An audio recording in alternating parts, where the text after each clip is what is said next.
Hello students. तो आज से हम अपना ऑर्गेनिक केमिस्ट्री स्टार्ट कर रहे हैं और इसको स्टार्ट करने से पहले एक जनरल इंट्रोडक्शन हमारे पास होना चाहिए। बेसिकली ऑर्गेनिक केमिस्ट्री स्टार्ट होते ही लोग आईयूपीएसी से शुरू करते हैं, जबकि हमें थोड़े से इसके हिस्ट्री के बारे में या थोड़े से पॉइंट्स ऐसे हैं जो इसके हिस्ट्री से कनेक्टेड है, राइट, उसे हमें पता होना या उन पॉइंट्स के बारे में हमें आइडिया होना बहुत जरूरी है। वो मैं अभी यहाँ कवर करूंगा। सबसे पहले ऑर्गेनिक कंपाउंड्स क्या होते हैं। देखिए, कार्बन और हाइड्रोजन के कंपाउंड्स ऑर्गेनिक कंपाउंड्स की कैटेगरी में रखे जाते हैं। कार्बन और हाइड्रोजन होना जरूरी है कोवलेंट बॉन्ड से जुड़े हुए।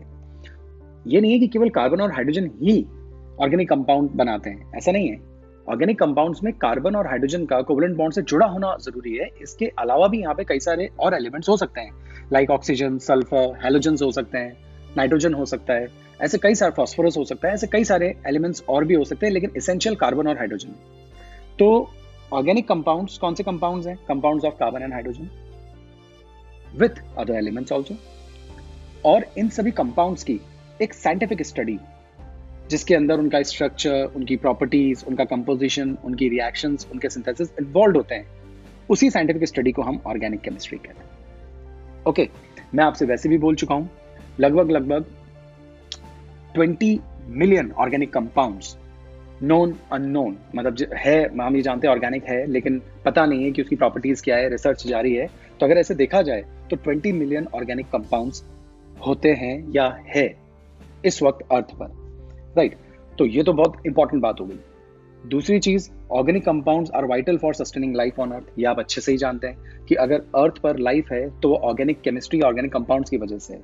हम जो ह्यूमंस हैं, हमारे बॉडी के अंदर भी जितने भी केमिकल्स हैं, like proteins, vitamins, hormones, nucleic acids, DNA, RNA, इन सब में ऑर्गेनिक कंपाउंड्स ही हैं, या ये सब ऑर्गेनिक कंपाउंड से ही बने हुए हैं। तो शायद आप समझ गए होंगे कि लाइफ के लिए एसेंशियल केमिस्ट्री है ऑर्गेनिक केमिस्ट्री, राइट। अब बहुत पुरानी बात करते हैं हम बर्जीलियस के टाइम की, जो कि एक स्वीडिश केमिस्ट थे। उनका ये मानना था कि ऑर्गेनिक कंपाउंड बनाए नहीं जा सकते।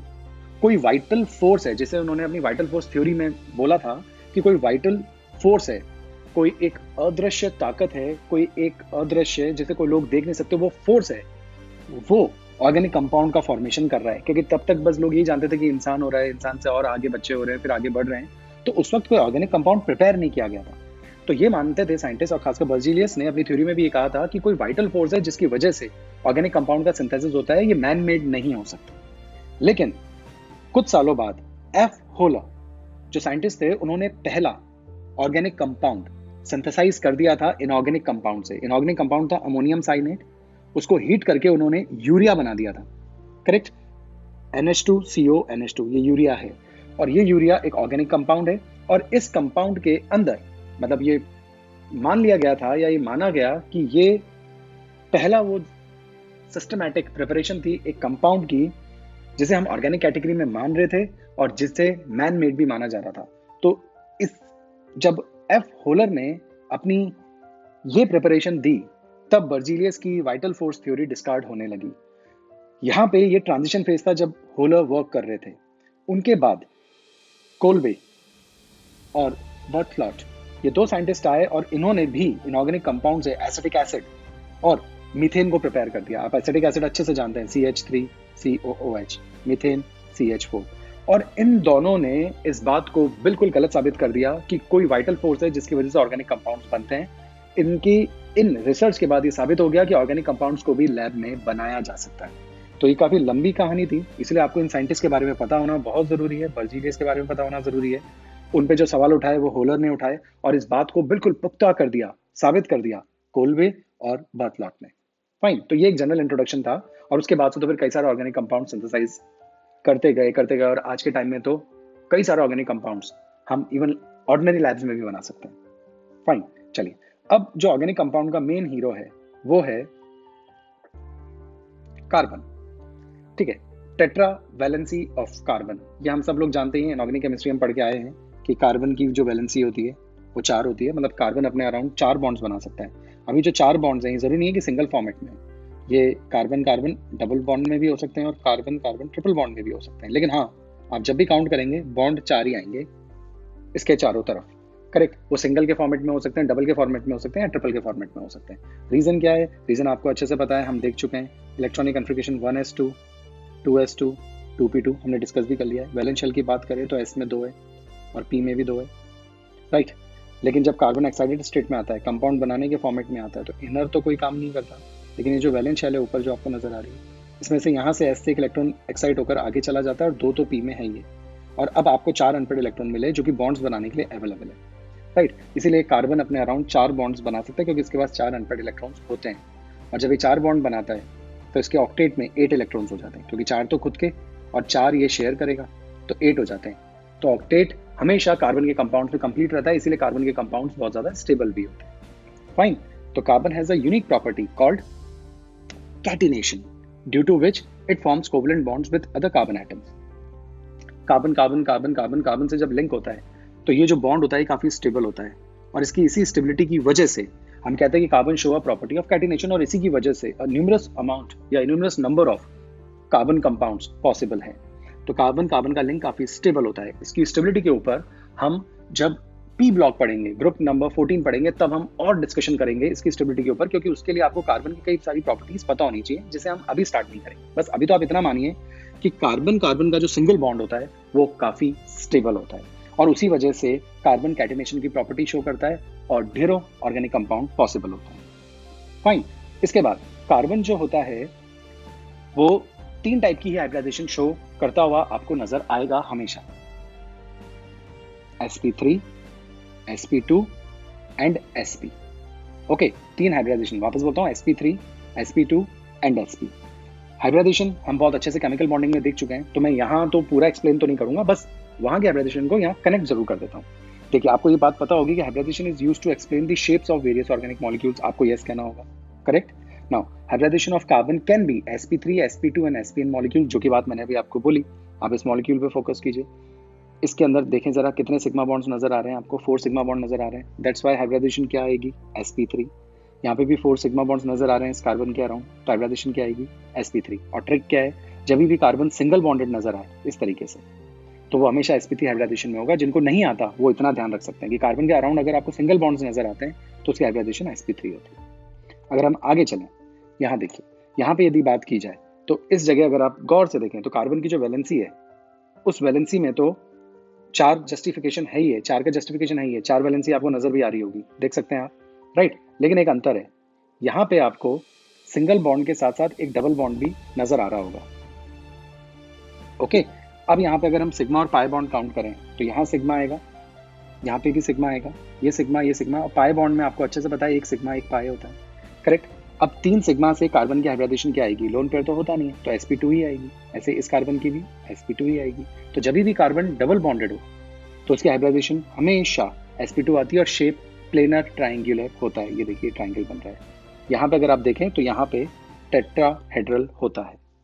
ओके, तो ये बातें हम पहले बहुत अच्छे से डिटेल में देख चुके हैं। अब इसके बाद यदि आप यहाँ पे देखें तो एक बार आप देखिए जरा, क्या कार्बन के 4 बॉन्ड्स आपको नजर आ रहे हैं, करेक्ट। यहाँ देखिए 4 बॉन्ड्स नजर आ रहे होंगे। ओके, दूसरी चीज, सिग्मा और पाई को यदि हम काउंट करें तो ये एक सिग्मा है, ट्रिपल बॉन्ड के अंदर 2 पाई और 1 सिग्मा होता है, और सिंगल बॉन्ड जो होता है उसमें 1 ही सिग्मा होता है। ये बात तो आपको ध्यान ही रखनी पड़ेगी। सिंगल के अंदर 1 सिग्मा होता है, डबल में 1 सिग्मा और 1 पाई होता है, और ट्रिपल के अंदर 2 पाई और 1 सिग्मा होता है। फाइन। नाउ अब यहाँ पे यदि हम बात करें, ओके, तो इस जगह पे आप देखें, अगर मैं पूछूं कार्बन की हाइब्रिडाइजेशन क्या होगी, तो आप देख सकते हैं यहाँ पे इस कार्बन के अराउंड 2 सिग्मा बॉन्ड है और 2 पाई भी हैं। पाई का हाइब्रिडाइजेशन में कोई रोल नहीं होता, तो 2 सिग्मा से हाइब्रिडाइजेशन क्या आती है, sp। ये sp आ गई। सेम यहाँ पे भी sp आएगी। और ट्रिक क्या है, ट्रिक ये है कि कार्बन जब भी ट्रिपल बॉन्ड से जुड़ा हुआ आपको नजर आ जाए तो उसकी हाइब्रिडाइजेशन हमेशा sp ही होती है। ओके, तो 3 केसेस मैंने आपके सामने डिस्कस किए।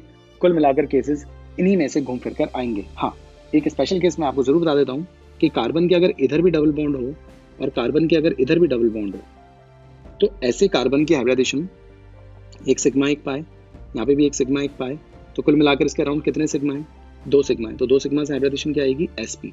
ये ध्यान रखिए, क्योंकि जो ट्रिक लर्न करने वाले लोग हैं उन्हें तो लगेगा डबल बॉन्ड है तो हमेशा sp2 ही बोलना है। डबल बॉन्ड होना चाहिए, लेकिन दोनों साइड पे नहीं होना चाहिए। दोनों साइड पे डबल बॉन्ड होते ही हाइब्रिडाइजेशन sp आती है। और जिन्हें हाइब्रिडाइजेशन पता है वो तो समझ गए होंगे कि 2 सिग्मा से हमेशा sp हाइब्रिडाइजेशन ही बनेगी। तो ये जो केस अभी मैंने आपको बताया, जिसमें कार्बन डबल बॉन्ड कार्बन और दोनों साइड पे डबल बॉन्ड होता है, उस केस में कार्बन की हाइब्रिडाइजेशन sp होती है। बाकी तो आप ट्रिक से क्वेश्चंस कर सकते हैं। अब अगर हम बात करें हाइब्रिडाइजेशन के अंदर एस कैरेक्टर की, तो ये बात भी हम देख चुके हैं कि sp3 हाइब्रिडाइजेशन में जो एस कैरेक्टर है वो 25% है, क्योंकि SPPP। तो अगर हम परसेंटेज में डिवाइड करें तो 25% इसको मिलेगा, 25, 25 और 25, ठीक है, तभी तो टोटल 100 हो जाएगा। तो P को तो मिला 75% और S को मिला 25%, तो यहाँ पे S कैरेक्टर 25%। अब SPP है, राइट, तो इसको 1/3 मिल रहा है और इनको 2 है, 3 में से 2/3 मिल रहा है। 1/3 को यदि आप सॉल्व करेंगे तो 0.33, यानी कि हम इसे बोल सकते हैं S कैरेक्टर 33.33% है। और अगर एक S और एक P है, राइट, तो एक पार्ट इसको मिला है 2 में से और इन दोनों को एक एक माने तो टोटल 2 पार्ट हो गए। तो P को एक पार्ट मिला 2 में से, तो आधा आधा मतलब 50%। तो S कैरेक्टर कितना है? 50%। तो sp3 हाइब्रिडाइजेशन में S कैरेक्टर 25% होता है, sp2 के अंदर 33.33% होता है और sp के अंदर 50% होता है। S कैरेक्टर की क्या इंपॉर्टेंस है? देखिए, S कैरेक्टर जितना ज्यादा होता है ना, वो कार्बन उतना ही ज्यादा इलेक्ट्रोनेगेटिव होता है, और हम आने वाली क्लासेस में इसको और अच्छे से एक्सप्लेन करेंगे। लेकिन अभी के लिए एप्लीकेशंस भी देखेंगे। अभी के लिए इतना ध्यान रखिए, जितना ज्यादा S कैरेक्टर वो कार्बन उतना ज्यादा इलेक्ट्रोनेगेटिव, मतलब कि कार्बन की इलेक्ट्रोनेगेटिविटी फिक्स नहीं है। ये डिपेंड करता है कि कार्बन किस टाइप के हाइब्रिडाइजेशन में है, उस हाइब्रिडाइजेशन से कार्बन की इलेक्ट्रोनेगेटिविटी डिसाइड होती है और कई सारी प्रॉपर्टीज भी इससे कंट्रोल होती है। तो अगर मैं आपसे कहूँ सबसे ज्यादा इलेक्ट्रोनेगेटिव कार्बन कौन सा होगा, तो आपका आंसर आएगा वो कार्बन सबसे ज्यादा इलेक्ट्रोनेगेटिव होगा जिसमें कार्बन sp हाइब्रिडाइजेशन में प्रेजेंट होगा, क्योंकि sp हाइब्रिडाइजेशन में s कैरेक्टर सबसे ज्यादा होता है।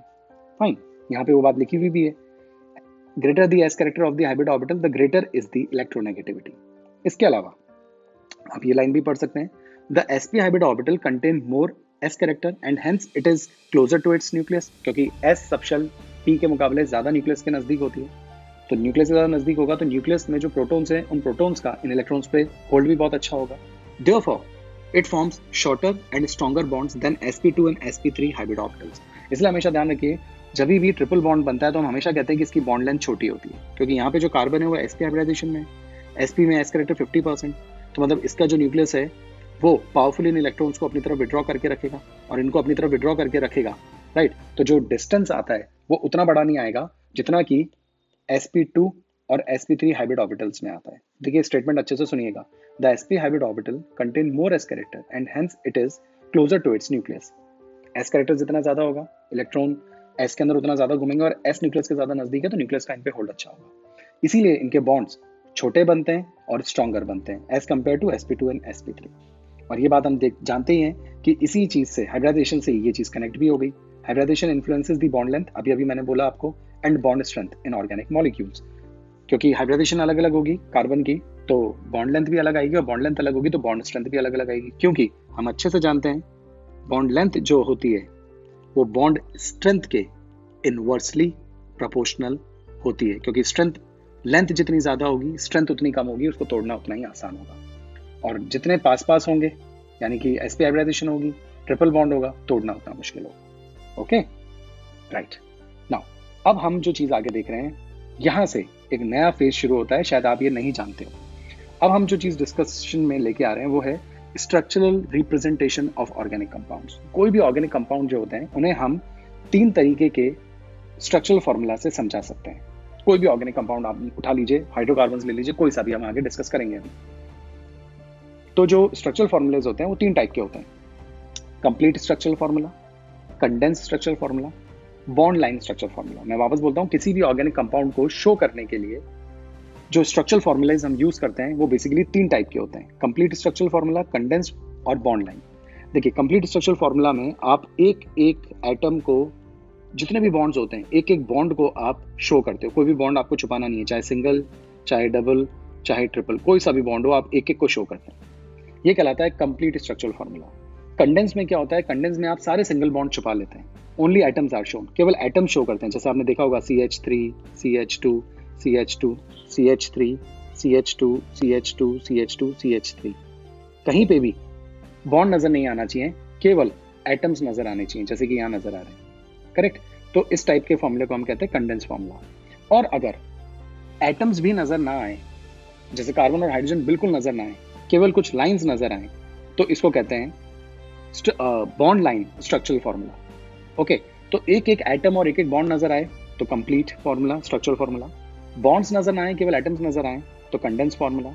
और एटम्स भी नजर ना आए, खासकर कार्बन और हाइड्रोजन तो बिल्कुल नजर आए, अगर दूसरे एटम्स है तो वो नजर आ जाएंगे, केवल लाइंस नजर आए, या फिर जो दूसरे एटम्स हैं वो नजर आए। कौन नजर ना आए? कार्बन और हाइड्रोजन नजर ना आए, केवल लाइंस नजर आए, या फिर कोई दूसरा एटम प्रेजेंट है कार्बन हाइड्रोजन के अलावा वो नजर आए, तो फिर ये कहलाता है बॉन्ड लाइन स्ट्रक्चर फॉर्मूला।